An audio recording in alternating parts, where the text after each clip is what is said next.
আলহামদুলিল্লাহ রাব্বিল মাশরিকাইন ওয়া রাব্বিল মাগরিবাইন الذي خلق كل شيء زوجين وأوجب علينا الإحسان بالوالدين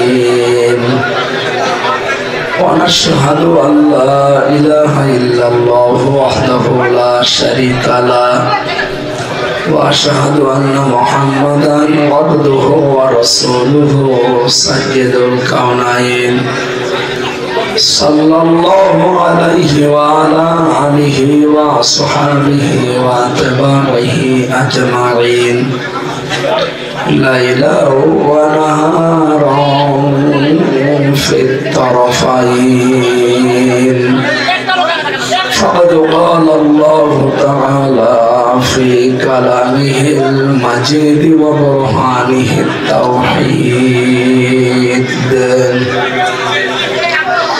أعوذ بالله من الشيطان الرجيم بسم الله الرحمن الرحيم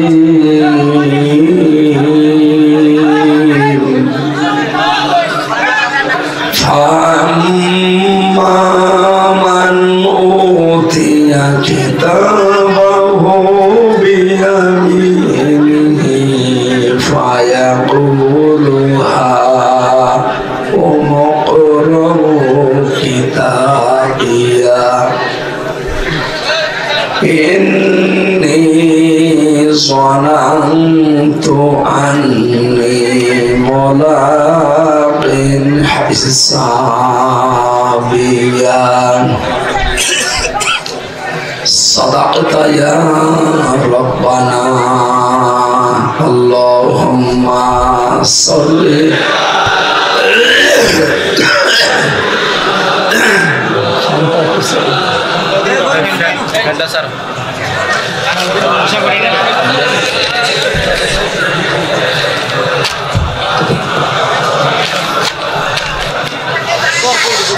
اللهم صل على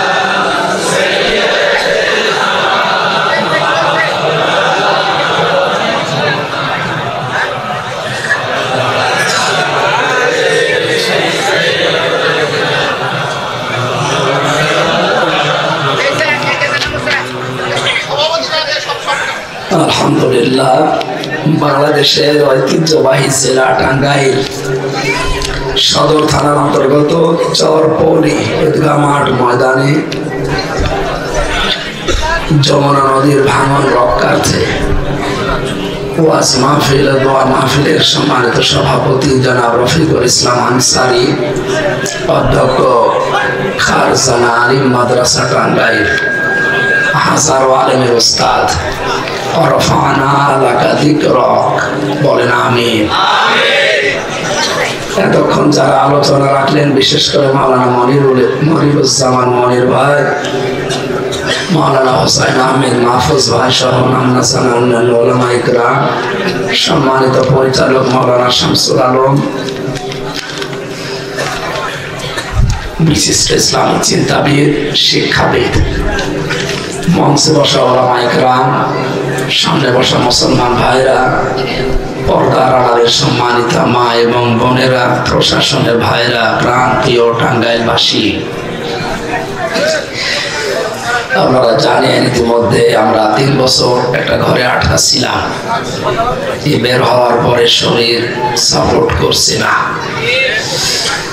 আসলে খাবার দাবার ভালো ছিল না, এই কারণে শরীরটা একেবারে ভেঙে গেছে। আর এই 4 দিন আগে রংপুরে গিয়েছিলাম, রংপুর বিভাগের মানুষ এখানে আছে নাকি? ওই এলাকা একটু গরিব তো, ওরা ফ্যান দেয়নি, এই জন্য ঘাম গায়ে বসে আমার গলা বসে গেছে। আজকে একটু ফ্যানটা ছেড়ে দিয়ে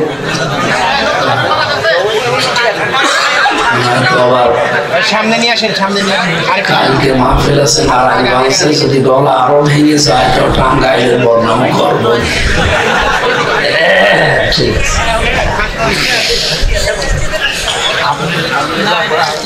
আসলে খুব দূরে দূরে থেকে আসা লাগে তো মাহফিলে।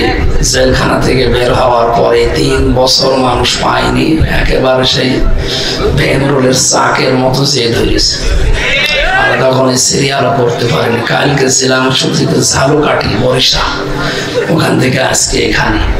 তার আগের দিন ছিলাম পটুয়াখালী, এর আগের দিন রংপুর। যাওয়া আসা করা লাগে প্রতিদিন 700 কিলো 1000 কিলো। এমনি যে শরীরের অবস্থা, এরপরে রাস্তাঘাট, এত জার্নি করে আসলে কোলাচ্ছে না, কিছুই সাপোর্ট দিচ্ছে না। শরীরও পারে না, কণ্ঠ পারছে না, পরিবারও সাপোর্ট দিচ্ছে না। আজকে আসার সময় মৌলানা হোসাইনকে বলছিলাম, আমার বাড়িতে মা বাবা, স্ত্রী, সন্তানাদি, শ্বশুর শাশুড়ি সবাই এর বিরুদ্ধে আছে। কি দরকার এখন এই গরমে? অথচ দাওয়াত গুলো তো কালকে নেওয়া না, 2 মাস 2.5 মাস আগে নেওয়া এগুলো। আমাদের আমি আজকে বলে দিই যে আমি আর পারলাম না, আপনারা মায়ের খাবেন না। কমিটির মানুষ বলবো ওরা সিটার বাটপার, হুজুরের দাওয়াতই দেয়নি। মাহফিল তো নেওয়া সেই জেল থেকে বের হওয়ার পরেই প্রত্যেকটা প্রায় এরকম 2 মাস 2.5 মাস আগে। জানি আমি কি করব, বাড়ি থেকে মা বাবা ভুল বুঝছে, যা কি দরকার তোমার, এত না গেলে হয় না। আরে না গেলে হয় না, ওরা তো বাস্তবতা বুঝছে না।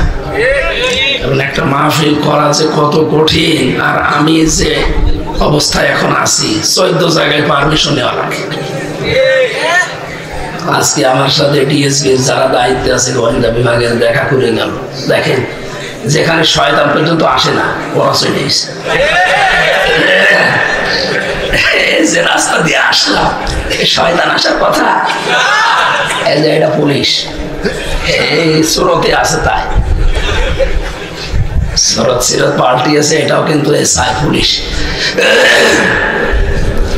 কণ্ঠটা ভালো থাকলে ওরা ভয় পায় না, জানি কি না কি বলে ফেলে, কি বলবো, সবই তো আটকে দিয়েছে। মা রান্না করতে বসে ছেলেকে বলছে তুই একটু তেল নিয়ে আয়। ছেলে তেল নিয়ে আসতেছে, মার্বেল খেলা হচ্ছিল, ও মার্বেল খেলতেছে, টাকা পয়সা সব হারিয়ে ফেলেছে। 3 ঘন্টা পরে বাড়িতে আসছে, জিজ্ঞাসা করছে সে তেল কই, কথা বলছে না। সে টাকা কই, কথা বলে না। 3 ঘন্টা কোথায় ছিলি, কথা বলে না। এই 3টা প্রশ্নের উত্তর ছেলে জানা আছে না? বললেই মার খাবে, আর যদি না বলে তাও মারবে মা। আমি তো ওই অবস্থায় আছি। কোরআন হাদিসের যে আয়াতগুলো পড়লাম, প্রিন্সিপাল বসে আছে, যারা আলেম, জিজ্ঞাসা করেনি আয়াত অনুযায়ী বাস্তবতার নিরিখে বাংলাদেশ সামনে রেখে যদি কথা বলতে যায়, বললেও মার খাবো, আবার 3 বছর যাবো, না বললেও মার খাবো। কারণ মারবে কে? আল্লাহ। আমাকে সঠিক কথাটা তুলে ধরা লাগবে। তারপরও যে কণ্ঠস্বরীর দরকার, আল্লাহ যেন আমাকে এই মুহূর্তে আমার কণ্ঠটা ভিক্ষা দেন। খালাকাল ইনসান আল্লামাহুল বায়ান। আল্লাহ বলেন মানুষ আমি বানিয়েছি, আর একে কথা বলার কণ্ঠ দিয়েছি আমি। যে বায়ান করা, কথা বলা, এই যোগ্যতা দিয়েছে কে? লক্ষ লক্ষ সৃষ্টি আছে, কেউ কথা বলতে পারে না, শুধু মানুষ ছাড়া। সাজিয়ে গুছিয়ে মনের কথাগুলো মানুষ বলতে পারে, এই জন্য আমরা মানুষ। এই জন্য কি খালাকাল ইনসান, এরপরে আল্লামাহুল বায়ান। আমি মানুষ বানিয়েছি আর তাকে কথা বলা শিখিয়েছি। বিজ্ঞান এখন এই আয়াত নিয়ে গবেষণা করে দেখছে, মানুষের এই গলা থেকে এক একটা কথা বের হতে 27টা স্তর পার করা লাগে। 27টা ধাক্কা লাগে, এরপর একটা কথা তৈরি হয়। আমি তো সহজে বলে ফেলছি। আপনারা যমুনা নদীর ভাঙ্গন থেকে রক্ষা পাওয়ার জন্য আজকে আল্লাহর কাছে দোয়া করবেন। এই জন্য আমি মুসাফির, আমাকে নিয়ে এসেছি। আমি অত সাহায্যের কাঙ্গা, আমারও সাহায্য দরকার। আল্লাহুল গানিয়্যু ওয়া আনতুমুল ফুকারা। আল্লাহ বলেন আমি ধনী, তোরা সব ফকির, তোরা সব ফকিরের জাত। আমরা ফকিরের ঘরের ফকির। লা ইলাহা ইল্লা আনতা সুবহানাক ইন্নী কুনতু মিনাস সালিমিন। লা ইলাহা ইল্লা আনতা সুবহানাক ইন্নী কুনতু মিনাস সালিমিন। বিপদে পড়লে এটা পড়া দরকার, কারণ এর ভিতরে সরাসরি আনতা শব্দ আছে। লা ইলাহা ইল্লা আনতা, তুমি ছাড়া কেউ নেই। কেউ নেই তুমি ছাড়া, সুবহানাকা, তুমি পবিত্র। যত রকমের দোষ আমাদের মনের ভেতরে আসে তোমার প্রতি অভিযোগ অনুযোগ, সব থেকে তুমি মুক্ত। ইন্নী কুনতু মিনাজ জালিমিন, অবশ্যই আমি জালেম, অবশ্যই আমি কি, এই কথা স্বীকৃতি আমি সহ আমার তো দেওয়াই লাগবে, কারণ আমার যে কণ্ঠের অবস্থা, বাধ্য হয়ে আমার আজকে মাপ চাওয়া লাগবে। আর আপনারাও ক্ষমা চাবেন, আপনাদের বাড়ি ঘর সব। যে হোসাইন বলছিল না, জামালপুরের দেওয়ানগঞ্জে 4 বছর আগে যেখানে প্রাইমারি স্কুলে মাহফিল করেছে, এবছরে যে দেখে পোড়া ভেঙ্গে নদীতে চলে গেছে। আসলে নদীর পাড়ে, সাগরের পাড়ে যারা থাকে, এখানে থাকা আর কবরে থাকা একই। 3 কিলোমিটার চলে গেছে অলরেডি, আর এই 20 হাত যেতে দেরি হবে। শুনলাম এই বিল্ডিং এর পেছনে আর মাত্র 20 হাত আছে। যারা কঠিন বিপদে আছে আমরা, তারপর প্রত্যেকেই বিপদে আছে। আল্লাহ যদি জমিনের এই নদীর বিপদ নাও দেয়, বাংলাদেশে যারা ঢাকাতে আছে ওদের বিপদ নেই? তারাও 24 ঘন্টা আতঙ্কে আছে, না জানে কখন একটা ঝাড়া দিলে পুড়ে সব শেষ। চট্টগ্রাম কক্সবাজারের লাইনে যারা আছে ওরা আরো বিপদে আছে। আল্লাহ একবারে যদি পানিটা 20 হাত উঁচু করে ঢেলে দেয়, ওরা এলাকা লাভ হয়ে যাবে। যে সমস্ত দৃশ্যগুলো দেখে মাঝে মাঝে মনে হয় মানুষ মস্তানি করে, কে নিয়ে করে? এরা তো টাইট দিতে কিচ্ছু লাগবে না, আমার মতো 3 দিন কথা বন্ধ করে দেবে। আপনি এমনি আল্লাহকে ডাকতে বাধ্য হবে। গত 2 দিন তো সেরকম কথাই বলতে পারি নাই, পটুয়াখালী আর এই ঝাড়ুকাঠি একেবারেই কথা বলতে পারি নাই। মাপ চেয়ে সর্বশেষ চলে আসলাম, কারণ ওরাও বড় আয়োজন করেছিল। মা বাবা বলছে যাওয়ার দরকার নেই, যাওয়ার দরকার নেই মানে মাহফিলটা নিয়েছে 2.5 মাস আগে, এখন না গেলে হাজার হাজার, আপনাদের যেহেতু 5 ডবল মানুষ ওখানে, না গেলে কি হয়তো বলে মানুষ ভুল বসতো, আর কমিটির লোকের সকালে পিটাইতো। এজন্য বাধ্য হয়ে হলো বাংলাদেশে যে সমস্ত আলেমেরা দায়িত্ব নিয়ে দিনের দায়ী আল্লাহর ভূমিকা পালন করে, আমি চেষ্টা করি তাদের মতো হওয়ার, বিশেষ করে কোরআনের পাখির মতো হওয়ার চেষ্টা করি। আমি আল্লাহ আমাকে যেন ইখলাস দান করে, ওইরকম যোগ্যতা যেন আমাকে ভিক্ষা দেয়। দোয়া করেন কণ্ঠের মালিক যেহেতু আল্লাহ, উনি যেন একটু ছেড়ে দেন। উনি চাইলে অসম্ভব। ইন্নামা আমরুহু ইযা আরাদা শাইআন আইয়াকুলা লাহু কুন ফায়াকুন। আমি যখন কোনো কিছু হওয়ার জন্য বলি, ইচ্ছা করি যে হও, শুধু কোন বলি, ফায়াকুন, সঙ্গে সঙ্গে হয়ে যায়। এই 2 দিনের তুলনায় আজকে অন্তত আমার কণ্ঠে মনে হচ্ছে কণ্ঠটা আছে। আর একটু চেষ্টা করছি চাপ দিয়ে কথা বলার। আপনাদের দোয়া চাচ্ছি, আল্লাহ যেন নিজের কুদরত দিয়ে কণ্ঠটা ছেড়ে দেয়।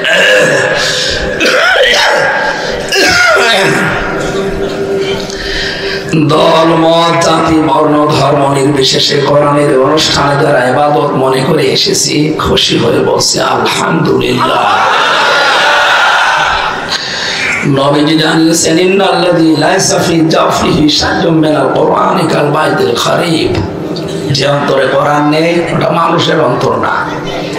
তেলাওয়াত করছিল এই বাচ্চাটা, ওই বয়সে আপনি হিসাব করেন তো আপনার নিচের দিকে তাকিয়ে, ওই বয়সে আপনি মনে হয় প্যান্টও পরে থাকেননি। কথা বলছেন, অভ্যেস হলো 8-10 বছর বয়স হবে। এই বছরে এই বয়সে কোরআন তেলাওয়াত করে 1000 মানুষকে শোনালো। আপনি ওই বয়সে প্যান্ট পরাও শুরু করেননি, কোরআন তেলাওয়াত তো দূরের কথা। তারপরও আপনার শহর এলাকার মানুষ দিনে দুপুরে মানুষ মেরে ফেলে, ভয়ঙ্কর মানুষ আপনারা। বাবা শহর এলাকার নাম শুনে ভয় করে না, মানে এলাকায় সব ভদ্র মানুষ আছে। আমি প্রথমে 2-1 মিনিট একটু কথা বলি নে। জেলখানাতে কিছুদিন আগে একজন জল্লাদ বের হয়ে এসেছে, শাহজাহান জল্লাদ। প্রথমে যাওয়ার পরে লোকটার সাথে আমার দেখা, বললাম যে কে? বলছে আমি শাহজাহান জল্লাদ। ভইয়া, ভইয়া মানে ওর 167 বছর জেল, এখনো বংশের নাম ভরে। যদি জেল খেটে বের হইতে হয়, ওর আরেকবার জন্ম নেওয়া লাগবে না? তারপরও বিড়ি টানছে, দাড়ি মস্ত কিছুই নেই, মস্তা ছিল বড় বড় দাড়ি, একেবারে প্রতিদিন সেভ করে।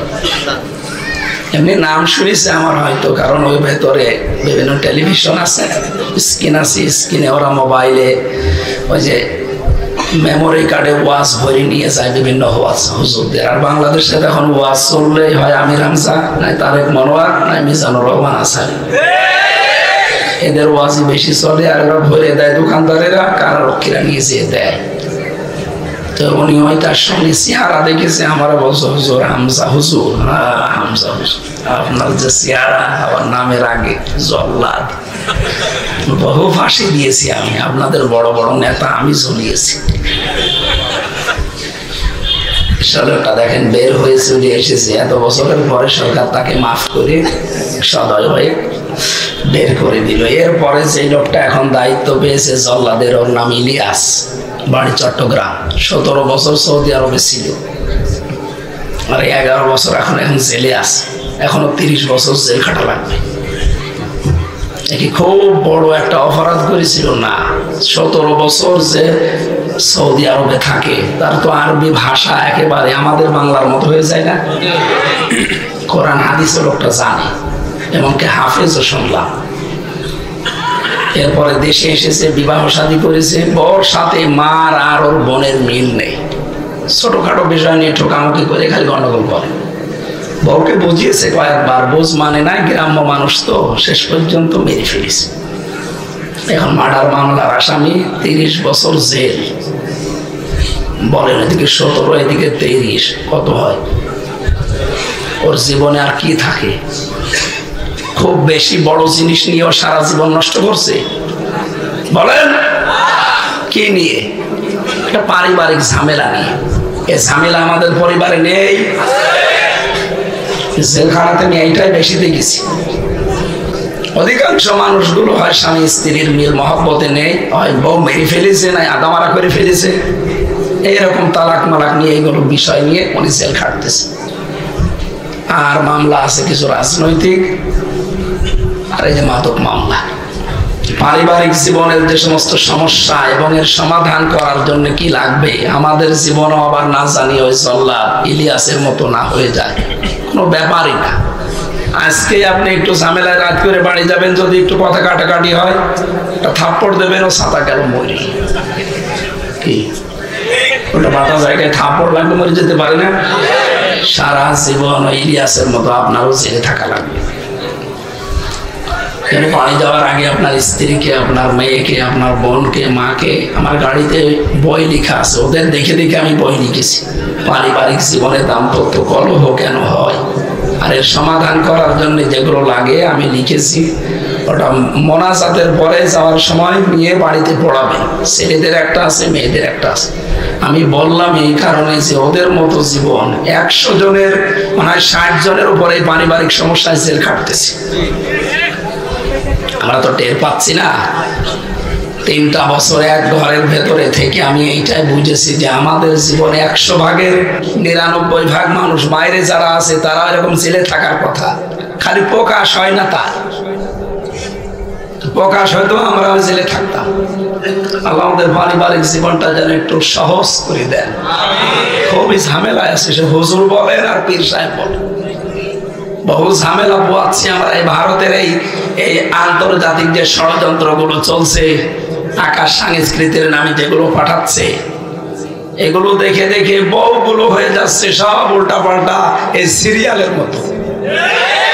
দুশো স্বামী যে কি, বউগুলো যদি জানতো, দুনিয়া একদিকে গেলেও স্বামীর মনে দুঃখ দিত না।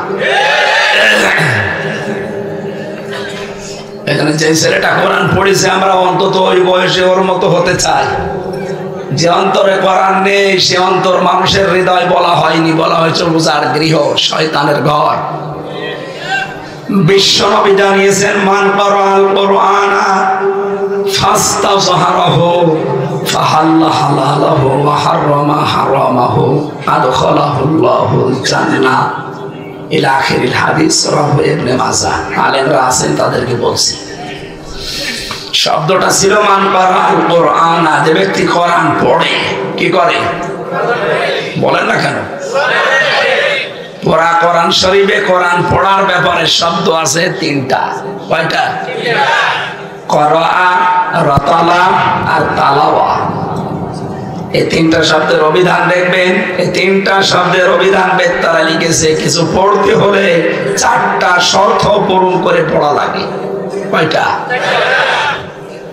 আপনারা ডক্টর জাকির নায়েকের নাম শোনেননি? ওনার 13 খণ্ডের উপরে লেকচার আছে বাংলায় ডাবিং করা। ওই লেকচার গুলোর 7 নম্বর খণ্ডে উনি ইকরা শব্দের ব্যাখ্যা করতে গিয়ে লিখেছেন তাফসীর ফি জিলাল কোরআনের রেফারেন্স দিয়েছেন। কেউ যদি কোনো বিষয় পড়তে চায় কমপক্ষে তাকে 4টা শর্ত মেনে পড়া লাগবে, না তো পড়ার হক আদায় হবে না। তাহলে পড়ার হক কয়টা? নবীজির কথা কি ছিল? যে ব্যক্তি কোরআন পড়ে না দেখে, পড়ে, বলেন বলেন, মান রল কোরআন আদায়নি, যে ব্যক্তি কোরআন দেখে না, পড়াল কোরআন, যে ব্যক্তি কোরআন পড়ার হক, বলেন। এটা ক্লাস চলছে, একটা জবাব দেবেন ছাত্রের মতো, কারণ এখানে 12 ভেজালি ছাত্র আছে। আমরা বিশ্ববিদ্যালয়ে যারা ক্লাস করি ওখানে 80 জন 82 জন ছেলে মেয়ে সব এক ধাঁচের, ওদের মেধা সব সমান সমান। যারা 45 মিনিট 50 মিনিট ক্লাস নেয় ওদেরও আবার ওরকম যোগ্যতা থাকা লাগবে। একটা ক্লাস নিতে হলে 50টা বই পড়ে আসা লাগবে, কারণ ওখানে তো আপনার মতো একেবারে নো কোয়ালিটি বসে নেই। সারা বাংলাদেশ থেকে বাছাই কি তোরা যে চান্স পায়, ওখানে সিস্টেমটা আলাদা, বোঝানোর বিষয় আলাদা। এখানে 12 বাপের 13 ছেলে, এক একজনের মেধা এক এক রকম। আমি প্রথম কথা বললে হয়তো প্রিন্সিপাল সাহেব বসবে, এখানে এমন লোক আছে ওরে 24 বার বোঝার পরে বলবে কি হইল। রংপুর বিভাগের মানুষেরা এইরকম, ওদেরকে মফিজ বললে তোমার সমস্যা, ওদেরকে মফিজ বলে কয়েকটা কারণ আমি পেয়েছি। 1 নম্বর কারণ হচ্ছে এই যে গাড়ির ড্রাইভার বলছো হুজুর হরেন দিচ্ছি, একটু সর বেতো না, তাকিয়ে দেখে হরেন দিচ্ছি, একটা কথা হইল। এত বড় একটা গাড়ি এর পা চাকায় উঠে যায়, আর কি হবে আপনি টের পাচ্ছেন? আরো টিরাকের নিচে লেখা থাকে যে কত গজ দূরে থাকুন, আর ওর পাশে যে হরেন মারার পরে ও যদি একটু সরিয়ে দাঁড়ায় আর ঘুরে দেখে যে আসলে কে হরেন বাজছে। বিভিন্ন কারণে ওনাদেরকে ওই নামে আসলে মানুষ ডাকে। ক্লাস যেহেতু হচ্ছে সব ছাত্র এক রকমের না, খুব খেয়াল করে শুনবে। পড়ার হক কয়টা? আরো জোরে। এর দলিলটা পাবেন সূরা বাকারা 1 নাম্বার পারা 18 নম্বর পৃষ্ঠা 3 নাম্বার লাইনের 121 নাম্বার আয়াত, তাফসীর ইবনে কাসির। আল্লাযীনা আতাইনাহুমুল কিতাবা ইয়াতলুনাহু হাক্কা তিলাওয়াতি, আমি তাদেরকে কিতাব দিয়েছি তারা এর হক আদায় করে তেলাওয়াত করে। কি আদায় করে? উলাইকা ইউমিনুনা বিহি, আর এরাই আমার কিতাবে বিশ্বাসী। তাহলে বাংলাদেশে কোরআনে বিশ্বাসী মানুষ কয়জন আছে? আপনি আয়াত পড়লেই ধরে ফেলবেন। কথা বলে না কেন? কয়টা বললাম হক? আর জোরে। 1 নম্বরে শুদ্ধ করে পড়া লাগবে। আমি আল কোরআন রিসার্চ ফাউন্ডেশনের সদস্য ছিলাম 20 সালের আগে, জেলে যাওয়ার আগে। আমরা একটা জরিপ পেয়েছিলাম, এই দেশের 100 জনের 95 জন কোরআন শরীফ শুদ্ধ করে পড়তে পারে না। জরিপ কি খুব ভালো জরিপ? তাহলে আমরা যে 96% মুসলমান বলছি, এটা শুধু আদমশুমারিতে, আর ওই আগা কাটা আছে নাকি? এমনকি এখানে অনেকের আগা এখনো কাটা হয়নি।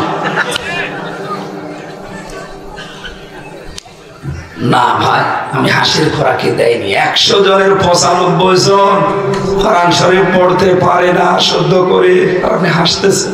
নাউজুবিল্লাহ। 2 নম্বরে বুঝতে হবে। এটা কি করা লাগবে? বোঝার সংখ্যা আরো কম। এই কথা বলেন। আমি আজকে এশার নামাজ এখানে পড়লাম, এই যে 2 জন, এই ছেলেটার আমার ড্রাইভার আমার পেছনে নামাজ পড়ছে, এটা ফাজিল পাস, আর ড্রাইভার মনে হয় 5 ফেল, এরকমই হবে হয়তো, ভালো জানি না।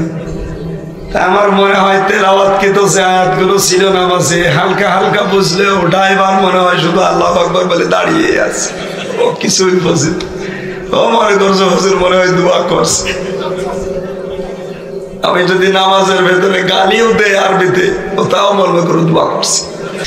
আমার ড্রাইভারের মতো মানুষ এখানে 100 জনের 95 জন নেই, আছে না? হবে না, বুঝতে হবে আপনাকে, চেষ্টা চালান। যদি বলেন এটা আমার জন্য নাই, হুজুরের জন্য, কেন? ও হুজুরকে মায়ের পেট থেকে মুখস্থ করে এসেছে, আপনি পারবেন না? মানে পারতেই হবে আপনাকে। খালি বছরে বছরে একটা অনুষ্ঠান দিয়ে দেয়, সারা শেষ। নবীর হাদিসের কি হবে? মান কারাল কোরআন, যে ব্যক্তি কোরআন পড়ে, পড়ার শর্ত কয়টা? শুদ্ধ করে পড়া, বোঝা। কি করা? বোঝা। 3 নম্বরে যতটুকু পড়বেন অতটুকু মেনে নেবেন জীবনে। হযরতে ওমর রাদিয়াল্লাহু তাআলা আনহু সূরা নাস আর ফালাক মাত্র 11টা আয়াত, তার 11টা বছর লেগেছিল জীবনে সেট করতে। কত বছর? 11 বছর। আর আমরা, আমার মনে হয় আমারে নাস ফালাক পড়তে দিলে 2.5 মিনিটে শেষ করে আরো সময় থাকবে। তাহলে হযরত ওমর মনে হয় আমার মতো পড়তে পারতো না। হ্যাঁ, এত সময় লেগেছে কেন? তিনি যখন এই পড়তেন কুল আউযু বিরাব্বিন নাস, তখন মিলাতেন আমার আল্লাহ আমাকে কি বলতে চান। তিনি বলেছেন কুল আউযু বিরাব্বিন নাস, আমি আশ্রয় চাই মানুষের মালিকের কাছে, মানুষের রবের কাছে। কার কাছে? এখানে আল্লাহ শব্দটা নেই, রব আছে। রবের অর্থ 19টা। কয়টা?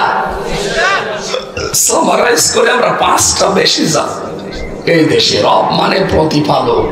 রব মানে কি? উনি দেখতেন আমার জীবনের প্রতিপালক, লালন পালনকারী, আমি আসলে আল্লাহকে মানি কিনা। রব মানে আইনদাতা, আমি আল্লাহর আইন মতো আমার এই 3.5 হাত বডি, পরিবার, সমাজ আর রাষ্ট্র চালাই কিনা।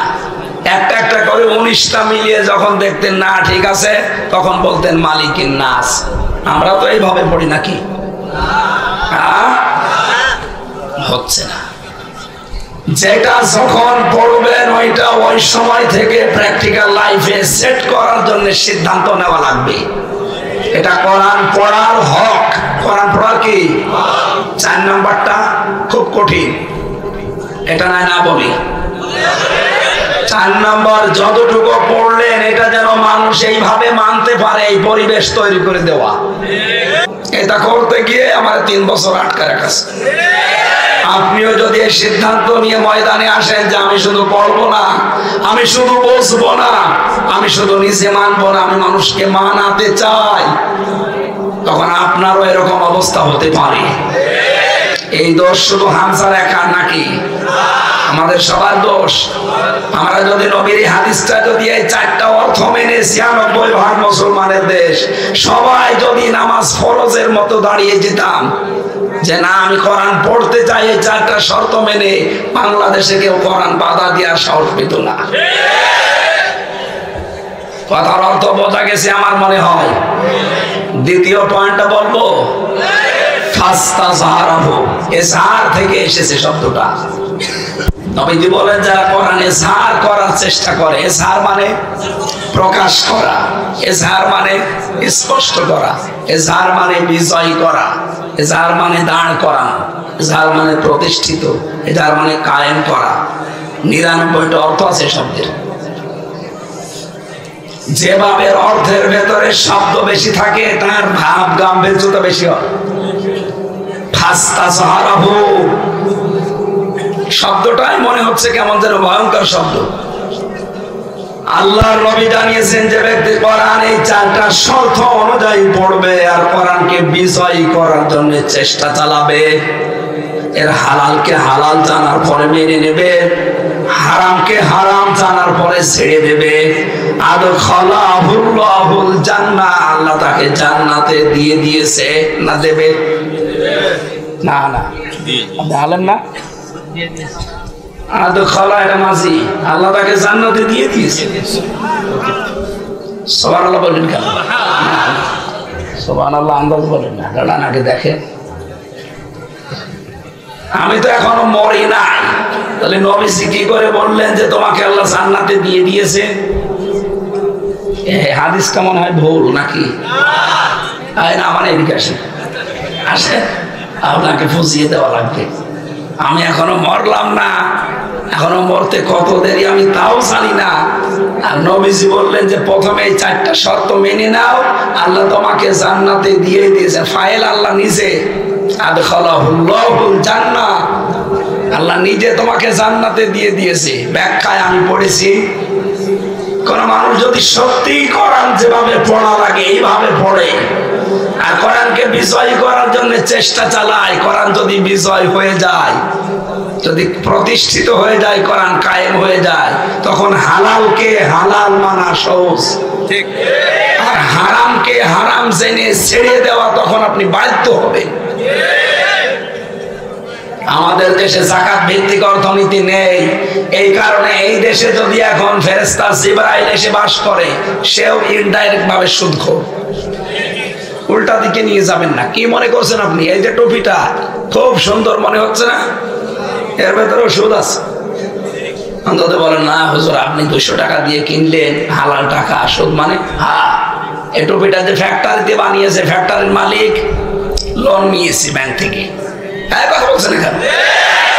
যাকাত ভিত্তিক অর্থনীতি যতদিন রাষ্ট্রীয়ভাবে কায়েম না হবে, এদেশে ফেরেশতা বাস করলেও সে সুদ থেকে মুক্ত হতে পারবে না।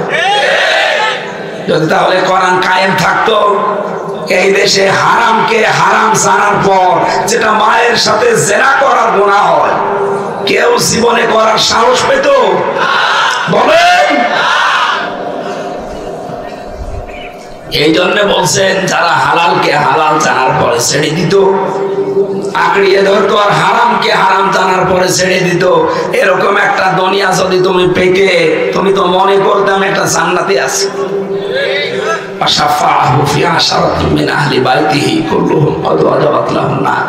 হাদিসের এই অংশটা নিয়ে মুহাদ্দিসিন ইকরামের ভেতরে মতভেদ আছে, এই জন্য আমি ওদিকে গেলাম না।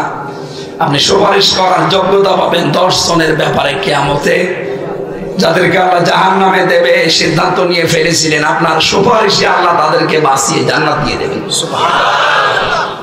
আল্লাহর নবীর হাদিসটা আমাদের জীবনে যেন পুঙ্খানুপুঙ্খানু আমরা মেনে নিতে পারি, বলেন আমিন। দরুদ আর সালাম পড়ছি আমাদের নবী মুহাম্মদ রাসূলুল্লাহ সাল্লাল্লাহু আলাইহি ওয়াসাল্লামের প্রতি। আমার আজকের তেলাওয়াত কিন্তু আয়াত সূরা হাক্কাতের 19, 20, 21 নম্বর আয়াত। আমরা সিরিয়াল আকারে এর উপর থেকে শুরু করব।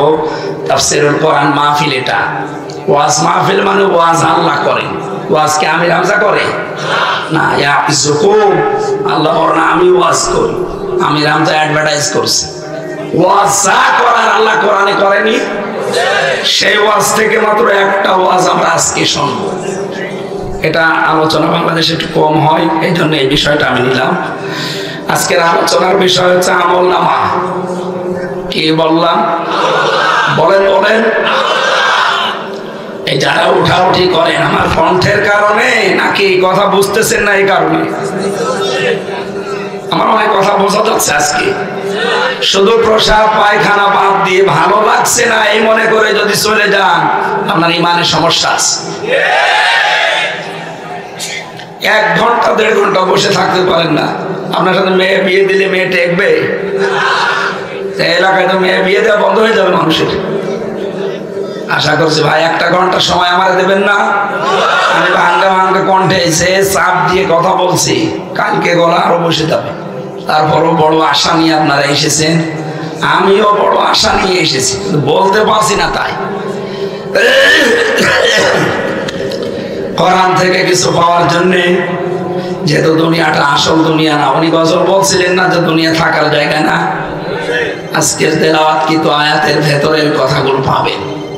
আমরা সামনে যাচ্ছি, জবান খুলে পড়েন আউযু বিল্লাহি মিনাশ শাইতানির রাজিম, বিসমিল্লাহির রহমানির রহিম।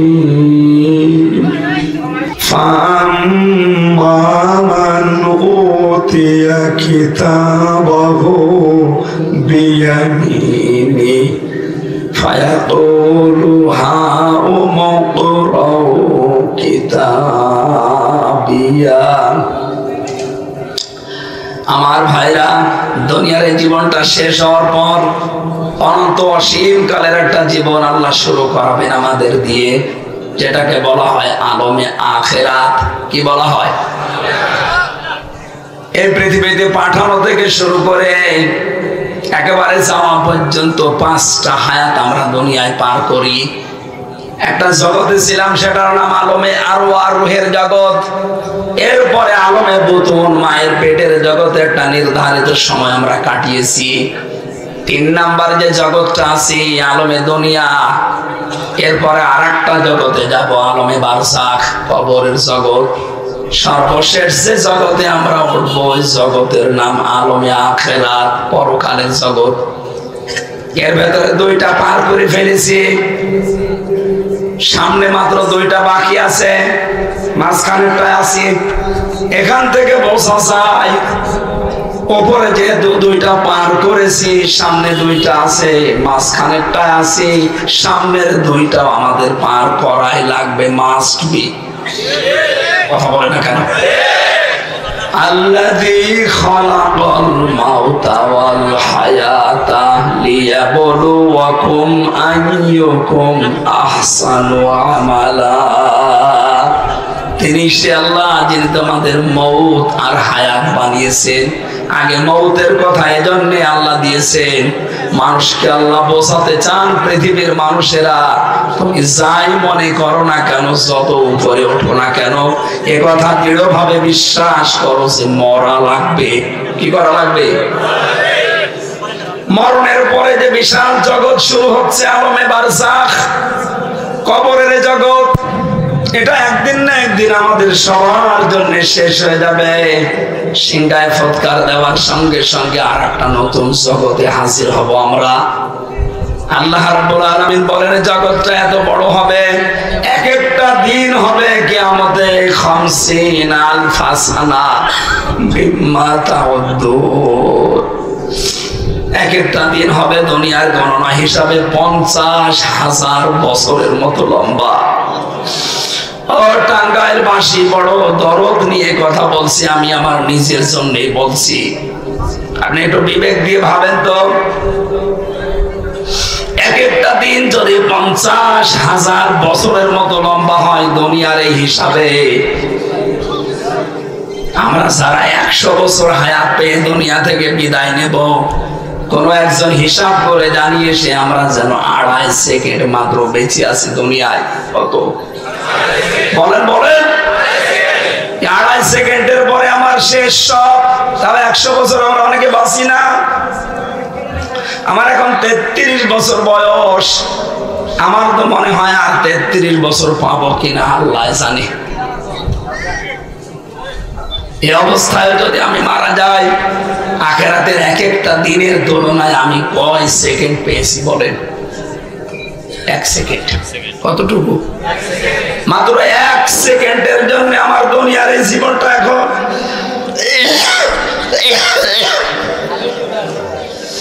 নবীজি জানিয়েছেন,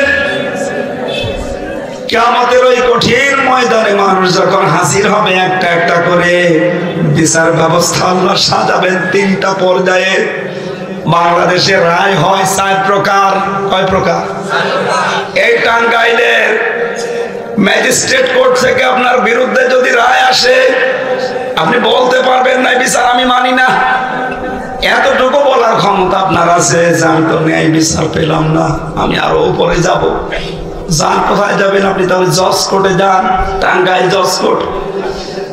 ওখান থেকে আপনার বিরুদ্ধে রায় আসলে আপনি বলতে পারবেন না মানি না। এতটুকু বলার ক্ষমতা আপনার আছে যে আমি ন্যায় বিচার পাইনি, আমি আরো উপরে যাব।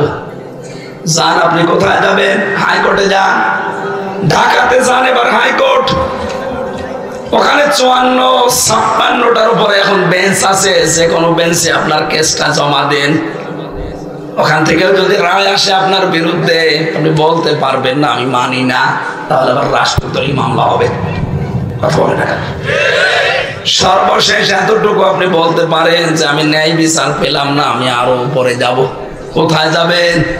সুপ্রিম কোর্টে 2টা ভাগ আছে, ওখানে আপনি আপিল করেন। ওখান থেকে যদি বাংলার প্রধান বিচারপতি এখন যিনি আছেন, এই নেত্রকোনায় বাড়ি, ভদ্রলোকের নাম কি জানো? না না, ফয়েজ হাসান সিদ্দিকী তো কুষ্টিয়া, এরপরে আর একটা এসেছে ওবায়দুল হাসান, প্রধান বিচারপতিকে। আপনারা তো দেশ সম্পর্কে কোনো খবর নেই, আপনারা খালি নদী নিয়ে আসেন, কখন ডুবে যাবেন এই ধান্দায় আছে। বাংলার প্রধান বিচারপতি ওবায়দুল হাসানের নেতৃত্বে যে 6টা বিচারপতি, এরা যদি একবার আপনার বিরুদ্ধে রায় দিয়ে দেয়, আপনি না, আপনার বাবা না, এই দেশের 16 কোটি মানুষ মেনে নিতে বাধ্য। সিস্টেম কয়টা পেলাম বলেন না কেন? আল্লাহ পাক বলেন কিয়ামতে আমার বিচার হবে 3 প্রকার। প্রথমেই মানুষকে আমি আমার আদালতে ডাক দেব, স্রেফ একা একা। কয়জন করি? প্রিন্সিপাল সহ, আমি সহ প্রত্যেকে আল্লাহর দরবারে একা একা উঠবেন, কেউ থাকবেন আপনার সাথে। বাংলাদেশ, ভারত আর পাকিস্তানে একটা কথা কারা যেন ছড়িয়েছে, কিয়ামতে এক একজন পীর সাহেব নাকি লক্ষ লক্ষ মুরিদ নিয়ে জিন্দাবাদ দিয়ে উঠবে। এটা মিথ্যা কথা, এটা কোরআনের সাথে সাংঘর্ষিক। অকুল্লুহুম আতিহি ইয়াউমাল কিয়ামাতি ফারদা। সূরা মারইয়াম 16 নম্বর পারা 10 নম্বর পৃষ্ঠা 15 নম্বর লাইনের শেষ নাম্বার রুকুর 95 নম্বর আয়াত। যতগুলো তাফসীর আছে বাংলাদেশে, সব মুফাসসির এই আয়াতের ব্যাপারে একমত। কিয়ামতে প্রতিটি মানুষ আল্লাহর দরবারে উঠবে। কয়জন করি? আপনি যদি বলেন যে আমি মিছিল সহকারে আমার বাবা উঠবে, তাহলে এই আয়াত কোথায় গেল?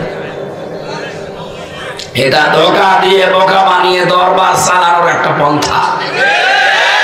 কারো উপরে ভরসা করে লাভ নেই। আমার সুন্দর টুপি, ওনার সুন্দর টুপি, তাই কি হয়েছে? কিয়ামতের ময়দানে আপনার ভাই, আপনার মা, আপনার বাবা, আপনার স্ত্রী, আপনার সন্তান, আপনার নেতা, আপনার নেত্রী, আপনার দলের লোক, গোষ্ঠীর লোক, 7 প্রকার মানুষের নাম আছে আয়াতে সূরা আবাসার ভেতরে। এরা পালাবে। এরা কি করবে বলেন?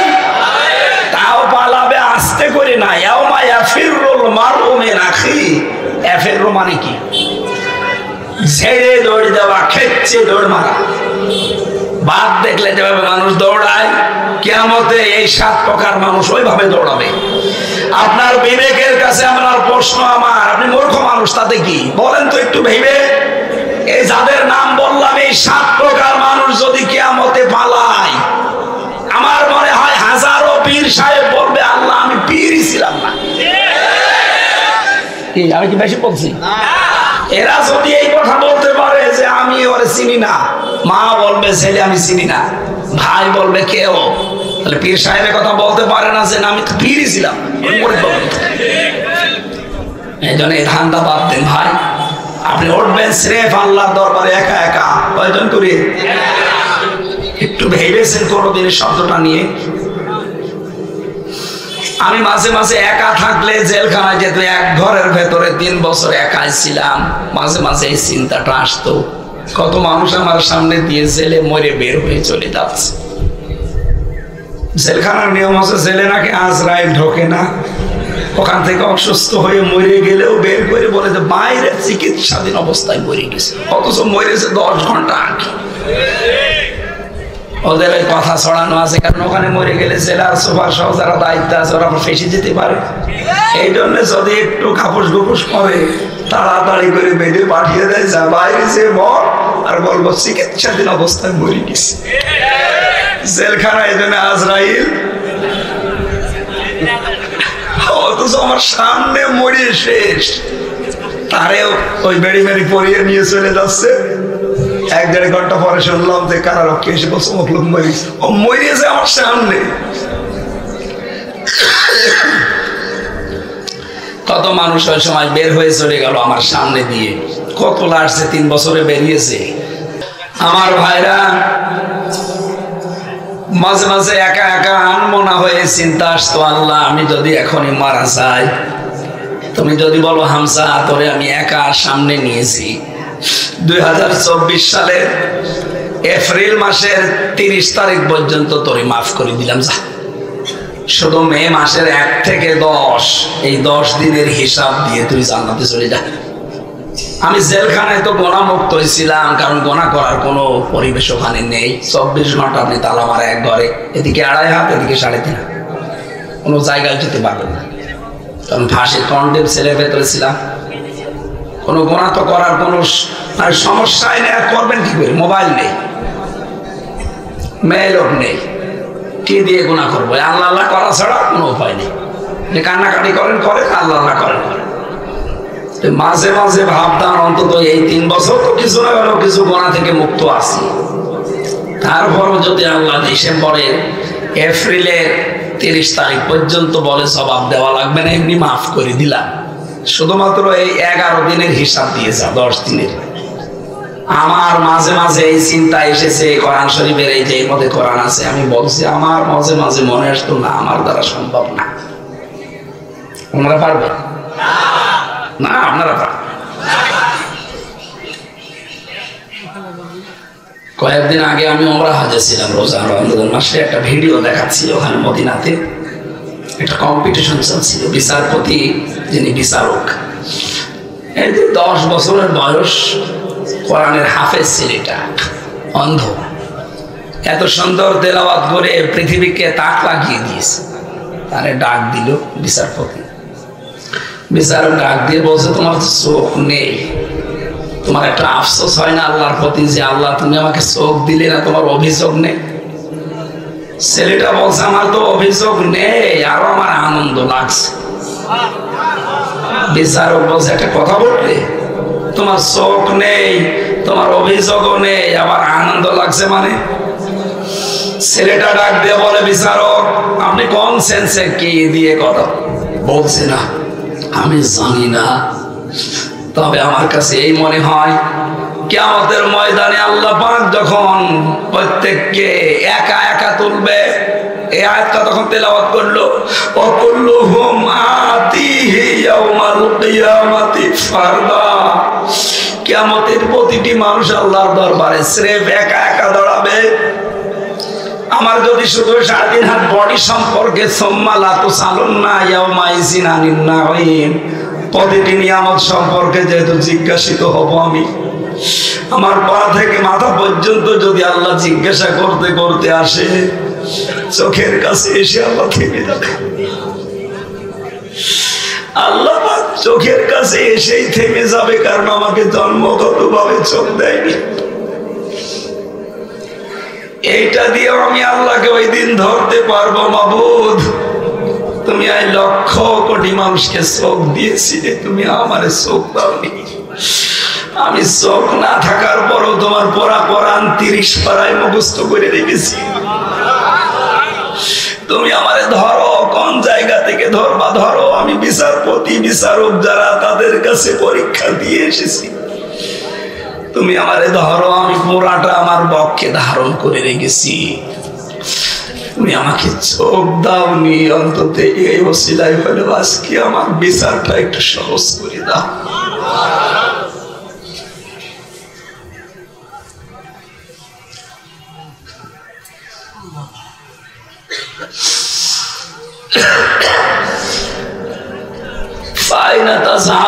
কোথায় হারিয়ে যাচ্ছেন, কোথায় চলে যাচ্ছেন? ইন হুয়া ইল্লা যিকরুল লিল আলামিন। এই কোরআন বিশ্ববাসীর জন্য উপদেশ আসেন, এইদিকে ফিরে আসে। এই কঠিন বিচারের মুহূর্তে মহান আল্লাহ বিচার ব্যবস্থায় কোন দুর্নীতি, অবিচার, স্বজনপ্রীতি এগুলো আল্লাহর বিচারে আসতে পারে না। আল্লাহর বিচারে কোনো অবিচার, ন্যায় বিচার না। না, এ কথা বললেন কি করে? না না, কথা বোঝার চেষ্টা করেন ভাই। আল্লাহর বিচারে কোনো অবিচার নেই, এটা পাগলও বিশ্বাস করে যে আল্লাহ অবিচার করতে। ন্যায় বিচার করলে আপনি বাঁচবেন না।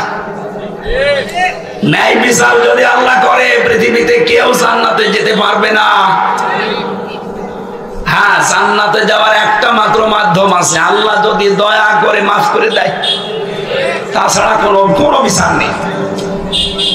কিয়ামতে আপনি স্রেফ মনে করেন এখনই ময়দানে মাহশার কায়েম হয়ে গেছে।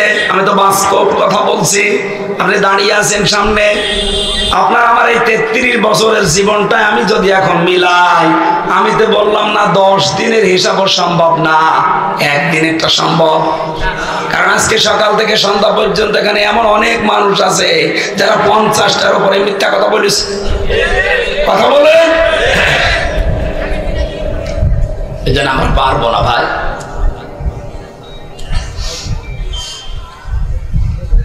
বিচার যখন করবেন আল্লাহ নিজে দাড়ি পাল্লায় আপনার বদি। এই পৃথিবীর ময়দানে প্রতিটি কাজের কিছু মৌলিক আর অমৌলিক গুরুত্বপূর্ণ জিনিস আছে। নামাজের উদাহরণ আল্লাহ মাঝে মাঝে দিয়েছেন যে নামাজের ভেতরে বাইরে ফরজ কয়টা? 13টা। বলে একটা ফরজ যদি আপনি বাদ দিয়ে দেন, 12টা আদায় করেছেন, সওয়াব হবে কয়টা? 0, শূন্য, কিচ্ছু হবে না। এটা বোঝেন তো? এখন যদি বলেন না আমি 12টা মানলাম, অন্তত 5টা সওয়াব তো দেবে, দেবে। কারণ আপনি মৌলিক জিনিস শেষ করে ফেলেছেন। 14টা ওয়াজিব আছে, কয়টা? বলেন। যদি একটা ছেড়ে যায় নামাজ হবে না তা না, একটা সুরত আছে, জরিমানা দেওয়া লাগবে, সেজদা। কথা বলছেন এখানে। এটা যদি কেউ দেয় তার নামাজ হবে না হবে না? কিন্তু ফরজ যদি বাদ হয় সেজদা না, 14 বার সেজদা দিলেও নামাজ। কারণ কি? ফরজটা হচ্ছে মৌলিক, আর বাকি যা আছে নামাজের সব হচ্ছে অমৌলিক। যদি নাও করেন জরিমানা মানা দিয়ে বাঁচা যায়। এই প্যান্ডেলটার মৌলিক জিনিস হচ্ছে খুঁটি আর এই ছাদ। কথা বলছেন এখানে। সামিয়ানার খুঁটি না থাকলে কেউ প্যান্ডেল বলবে? এখানে অমৌলিক কিছু জিনিস আছে। এই যে মাইকটা, এই টেবিলটা, টিস্যুর বক্স, এই চেয়ারগুলো, আমরা যারা বসে আছি, এগুলো যদি নাও থাকে মানুষ এটাকে স্টেজ বলবে না? কি বুঝলেন এখান থেকে বলেন? প্রত্যেকটি কাজের যেন মৌলিক অমৌলিক জিনিস আছে। কিয়ামতের ময়দানে আপনার আমল মানে কাজ, এই কাজকে আল্লাহ মাপবেন গুরুত্বের ভিত্তিতে।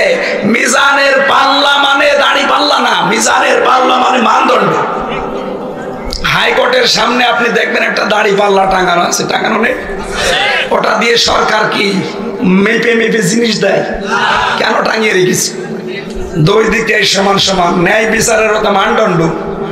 সরকার বাংলাদেশের মানুষকে বোঝাতে চায় যে অন্য যদি জায়গায় এই মেম্বার, চেয়ারম্যান, এই তারপরে উপজেলা চেয়ারম্যান, এমপি, আদালতে যদি বিচার কোনো জায়গায় জেলা শহরে থানা শহরে নাও পাও, হাইকোর্টে আসলে কি বিচার পাবা? যদি আমরা ন্যায় বিচারই পাচ্ছি নাকি? যাই হোক, ভাঙ্গা কণ্ঠে হোক, যাই হোক, কথা বুঝতেছে। কিয়ামতে আমাদের একটা ভ্রান্ত ধারণা আছে যে এই কিয়ামতে আল্লাহ মিজানের পাল্লা মানে দাড়ি পাল্লা এনে এই কোলে 10 কেজি সওয়াব আর এই কোলে 11 কেজি গোনা তুলে দিয়ে একটা মাপ দেবে। না না, বিষয়টা এটা না। আপনার আমল মাপবে আল্লাহ, কাজ মাপবে। কি মাপবে? আর কাজ মাপতে হয় ফিতা দিয়ে, বাটখারা দিয়ে, সিসি দিয়ে, লিটার দিয়ে, দাড়িপাল্লা দিয়ে। কি দিয়ে? গুরুত্ব। বলেন বলেন। আপনার জীবনের মৌলিক যে কাজগুলো আল্লাহ দিয়েছেন, এই গুরুত্বপূর্ণ কাজ যদি একটাও ছেড়ে যায় আর অমৌলিক যে কাজ আছে এগুলো সব করেছেন, কিয়ামতে আপনার ফল শূন্য, 0 হবে। তাহলে মৌলিক কাজ কয়টা? হ্যাঁ, 500টা। কয়টা? এই পুরা কোরআনে আল্লাহ ওই 500 শরীয়তের বিধান দিয়েছে। এইগুলো যদি আপনার জীবনে 499টা করেছেন আর একটা করেন তো নি, আরো ঘৃণা করেছেন। নামাজ পড়েছেন, রোজা রেখেছেন, হজ করেছেন, যাকাত দিয়েছেন। সমাজে যে ইসলাম কায়েম করা ফরজ, এটা উল্টা পাল্টা ধারণা করে যারা কায়েম করে তাদের ধরিয়ে দিয়েছে। এরকম মানুষ দেশে নেই। আপনার কিয়ামতে যখন আল্লাহ মাপ দেবে, ফল হবে 0, শূন্য, আপনি জাহান্নামে যাবেন। এর চাইতে স্পষ্ট ভাবে বলার মতো ভাষা আমার কাছে নেই। এত সহজ ভাষায় বলার পরও যদি কেউ না বোঝার ভান করে থাকে, এদিকে আসে। জোরে কোদাল দিয়ে বুঝাচ্ছে। তাছাড়া আপনার বুখারী শরীফ কোরআন শরীফ দিয়ে হবে না, বাকারি শরীফ লাগবে। 13টা ফরজের একটা বাদ দিলে যদি ফল হয় 0 শূন্য, এটা যেমন বুঝলেন 500 শরীয়তের বিধান 499টা তো মেনে নিয়েছেন, একটা মানার বেলায় আপনি কাতুকুতু করেন মানে তখন ওইটা রাজনীতি হয়ে যায়, ওইটা জঙ্গি হয়ে যায়, ওইটা ধর্মদ্রোহী হয়ে যায়, রাষ্ট্রবিরোধী হয়ে যায়। কোন কারণে এই কথা বলেন? আপনাকে আমি বাঁচাতে চাই। কুষ্টিয়া থেকে এখানে এসেছি খেলা করার জন্য না, আপনাকে আমি বাঁচাতে চাই। আমি কোরআনের চোখ লাগিয়ে দেখতে পাচ্ছি আপনি জাহান্নামে যাচ্ছে, আপনি ধরা খাবেন কিয়ামতে। ফাম্মা মান উতিয়া কিতাবাহু বিয়ামিনি, আল্লাহ বলেন ডান হাতে যখন আমলনামা দেওয়া হবে, ফায়াকুলু হামকরাউ কিতাবিয়া, 500টা এই ফরজ বিধান দুনিয়ায় যে লোকটা মেনেছে, মানতে পারে না, সাপোর্ট করেছে, ও বলবে আমার আমলনামা বড় কি সুন্দর আমলনামা আল্লাহ আমাকে দিয়েছে। ইন্নী সানাতু আন্নী মুলাকিন হিসাবিয়া, আমি বিশ্বাস করতাম কিয়ামতের ময়দানে আমাকে হিসাবের কাঠগড়ায় দাঁড় করাবে আল্লাহ। টাঙ্গাইলবাসী সত্যি আল্লাহর কসম কোরআন শরীফে যে ভেতরে আছে, হাতে নিয়ে বলছে আমি আপনার শত্রু না, আপনাকে আমি বাঁচাতে চাই, আপনি জাহান্নামে যাচ্ছে। যদি বিশ্বাস না করেন, আলেম যারা আছে প্রকৃত জিজ্ঞাসা করেন তো একটা কথা ভুল বলেছি কিনা, আপনি তো ধরা খাচ্ছেন। আল্লাহ রাব্বুল আলামিন বলেন ফাহুয়া ফি ঈশাতির রাদিয়া, তাকে সন্তোষজনক জীবন আমি দিয়ে দেব। ওতুফি জান্নাতিন আলিয়া, সমহান জান্নাত তার জন্য নির্ধারিত হয়ে যাবে। খুতুফুহা দানিয়া, ফলগুলো তার নাগালের ভেতরে আসবে।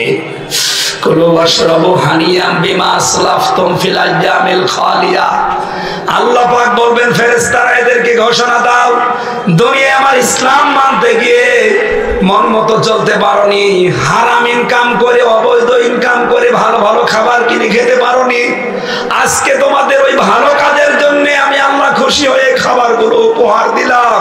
নুজুলাম মিন গফুরির রহিম, এগুলো আল্লাহর পক্ষ থেকে মেহমানদারি। বলেন সুবহানাল্লাহ। এরপরে আল্লাহ বলেন আম্মা মান উতিয়া কিতাবাহু বিশিমালি, সিস্টেম অপর পৃষ্ঠায় দেখো, যাকে বাম হাতে আমলনামা দেওয়া হবে, ফায়াকুলু ইয়া লাইতানি লাম উতা কিতাবিয়া, লোকটা বলবে রব্বুল আলামিন আমাকে যদি আজকে আমলনামা না দেওয়া হতো তাহলে ভালো হতো। আয়াতের তাফসিরে মুফাসসির লিখেছেন এই বুকটা ফেরেশতারা ছিঁড়ে ফেলবে, বাম হাতটা এর ভেতরে ঢুকিয়ে পেছন দিয়ে বের করে তারপরে আমলনামা দেবে, বলবে পড়। লোকটা তো পেছনে চোখ নেই, পড়তে পারবে না, সামনে টান দেবে, আমলনামা সহজ ছিঁড়ে বের হবে। এটা বলতে শত সহজ মনে হচ্ছে, বাস্তবতা অত সহজ। সারা জীবন শুধু রিমান্ড রিমান্ড নাম শুনেছি, 10টা দিন আমি ছিলাম, আমি টের পেয়েছি রিমান্ড কাকে বলে।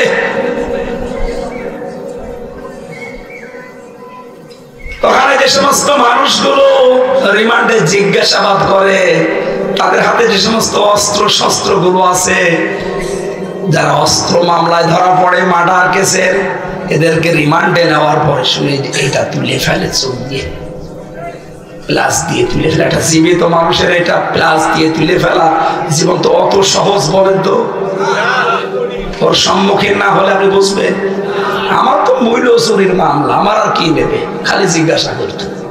কিন্তু অস্ত্র মামলা যাদের, ওদের কি শুধু বলবে সোনা মতো ভাত খেয়ে না। আল্লাহ রাব্বুল আলামিন বলেন এই হাতটা যখন ফেরেশতারা ধরে টান দেবে, পেছনে যেহেতু আমলনামা দেওয়া ছিল, বুকের চামড়া পিঠের চামড়ার ভেতরে যেগুলো ছিল সব ছিদ্র হয়ে টান দিয়ে মানুষকে আল্লাহ বের করবে। ইয়া লাম আদরি মা হিসাবিয়া, ও বলবে আল্লাহ যদি আমি জানতাম যে আমার হিসাব নেওয়া হবে না, এটা যদি আমি জানতাম আজকে যে আমার হিসাব হবে না, তাহলে আমার আজকে ভালো হতো। ইয়া লাইতাহা কানাতিল কাদিয়া, অথবা মরণ যেদিন হয়েছে ওই দিনই যদি সব কারবার শেষ হয়ে যেত, আমার আর কিছু করার ছিল না।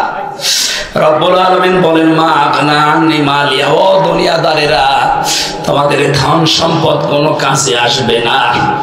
হালাকা আন্নি সুলতানিয়া, তোমাদের রাজত্ব রাজনীতি এ বিশাল প্রভাব প্রতিপত্তি সব মাঠে মারা যাবে, কিচ্ছু কাজে আসবে না। আমি জানি এই আওয়াজ ওদের কানে গেলেও অন্তরে প্রবেশ করবে না, কারণ ওদের অন্তর মরে গেছে। আমি তো দেখেছি বাস্তবতায় 10 দিন রিমান্ডে বহু ওয়াজ করেছি ওদের সামনে।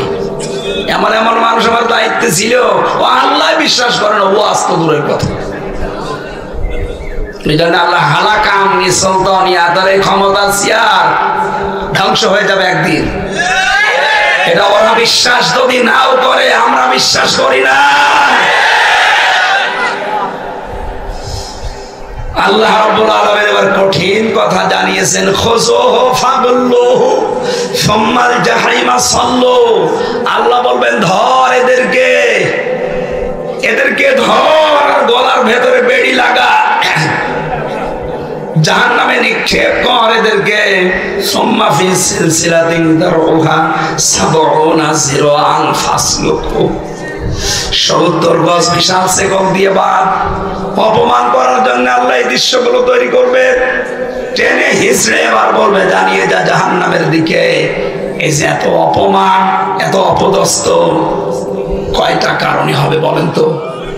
2টা। বলেন বলেন। ইন্নাহু কানা লা ইউমিনু বিল্লাহিল আযীম, যারা আল্লাহ আছে এটা বিশ্বাস করতো না। আমি আয়াতটা পড়তাম না, 3টা বছর আমি বদ্ধ জীবনে থেকে আরে বাংলাদেশ সহ বিশ্বের বহু দেশে ঘোরাফেরা করে যেটা দেখলাম, বাংলাদেশ সহ বিশ্বের বহু মুসলমান আল্লাহ একজন আছে এইটাও বিশ্বাস করে না। না করে না, না করে না, মানে আল্লাহ একজন আছে, আরে বিশ্বাস তো আবু জাহেল করতো। ওয়ালা ইনসানতাহুম মান খালাকাস সামাওয়াতি ওয়াল আরদা লা ইয়াকুলুনা আল্লাহ। হে নবী, আপনি যদি আবু জাহেলকে জিজ্ঞাসা করেন আসমান আর জমিন কে বানিয়েছে, ও গ্যারান্টি দিয়ে বলবে আল্লাহ বানিয়েছে। তাহলে মুসলমান বলেন, ওর মতো ঈমান তো আমাদেরও মনে হচ্ছে। আল্লাহ একজন আছে, তার মানে এই কথা বিশ্বাস করার পরে এই ছেলেটা কবুল বলার পরে সঙ্গে সঙ্গে তার বউর যত দায়িত্ব যেমন তার কাঁধের উপরে, আল্লাহ একজন আছে কথা বলার পরে ওনার যত হুকুম আর আহকাম আপনার জীবনের উপরে সব অবধারিত। 2 নম্বরে ওয়ালা ইয়াহুদ্দু আলা তাআমিল মিসকিন, যারা এতিম মিসকিনদের খাবার দেয় না, দারিদ্র মুক্ত সমাজের জন্য যাদের কোনো ভূমিকা নেই, কাজ নেই, শুধু নিজে খেয়ে পরে বাঁচবেন, মানুষের খবর রাখবেন না। আমি আসার সময় গাড়িতে শুনছিলাম মাগরিবের পরে কে যেন আলোচনা করছিল এখানে এসার পরে, যে শুধু নিজে খেয়ে পরে বাঁচবেন, মানুষের খবর রাখবেন না। না, এই কাজ করার জন্য আল্লাহ আপনাকে পাঠাইবে। আপনি জাহান্নামে যাবেন, জাহান্নামে জাহিমে যাবেন। জাহান্নাম কয়টা বলেন তো? একটা। জাহান্নামের দরজা 7টা, লাহা সাবাতু আবওয়াব। জাহান্নামের দরজা কয়টা? তার ভেতরে এই জাহিম একটা দরজা। এই দরজা দিয়ে আল্লাহ যাদেরকে প্রবেশ করাবে 2টা গুণ তাদের। 1 নম্বরে আল্লাহ একজন আছে এটা বিশ্বাস করতো না, এতিম মিসকিনদেরকে তার মানে দারিদ্র মুক্ত সমাজের জন্য কোনো কাজ করতো না। আল্লাহ আমাদেরকে এই 2টা গুণ থেকে হেফাজত করুন। শরীর আর কণ্ঠের দিকে তাকিয়ে মাপছে আজকের মতো বিদায় নিচ্ছি। আগামী থেকে রোজার মাস কি বলে, শীতকালে দেবেন, গরমকালে হয় না মাহফিল। শীতকালে মাহফিলগুলো যদি চেষ্টা করেন ওই সময় ডেট পাওয়া গেলে দিয়ে। আমি আজকের মতো বিদায় নিচ্ছি। বইটা গাড়িতে আছে, মেয়েকে, বউকে, বোনকে, ফুফুকে নিয়ে দেবেন, কাজে লাগবে। পরকীয়া প্রেম থেকে মুক্ত হবে ইনশাআল্লাহ।